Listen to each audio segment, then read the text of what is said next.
கொடைக்கானலில் சுற்றுலா பயணிகளை குறிவைத்து மோசடியில் ஈடுபட்ட வடமாநில கும்பலை போலீசார் கைது செய்தனர்.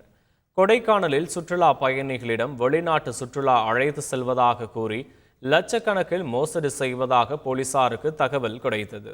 அதன்படி மோசடியில் ஈடுபட்ட வட மாநிலத்தைச் சேர்ந்த அனில், அஜய் மேக்ஸா, ஸ்ருதி, சாவாஜ், ஒசாமா, ராகுல் சா, சிவா மற்றும் தீபிகா ஆகியோர் கைது செய்யப்பட்டனர். குத்தகைக்கு எடுக்கும் வீடுகளை முறைகேடாக அடமானம் வைத்து மோசடி செய்வது குறித்து பொதுமக்களுக்கு விழிப்புணர்வு ஏற்படுத்த வேண்டும் என தமிழக அரசுக்கு சென்னை உயர்நீதிமன்றம் உத்தரவிட்டுள்ளது. தனது வீட்டை குத்தகைக்கு எடுத்த ராமலிங்கம் என்பவர் வீட்டை அடமானம் வைத்து மோசடி செய்ததாகவும் அவரது ஜாமீனை ரத்து செய்ய கோரியும் கனகராஜ் என்பவர் மனு தாக்கல் செய்தார். மனுவை விசாரித்த நீதிபதி ஜெகதீஷ் சந்திரா இந்த வழக்கில் டிஜிபியை தாமாக முன்வந்து எதிர் மனுதாரராக சேர்த்ததுடன் இதுபோன்ற மோசடியை தடுக்க நடவடிக்கை எடுக்க உத்தரவிட்டார்.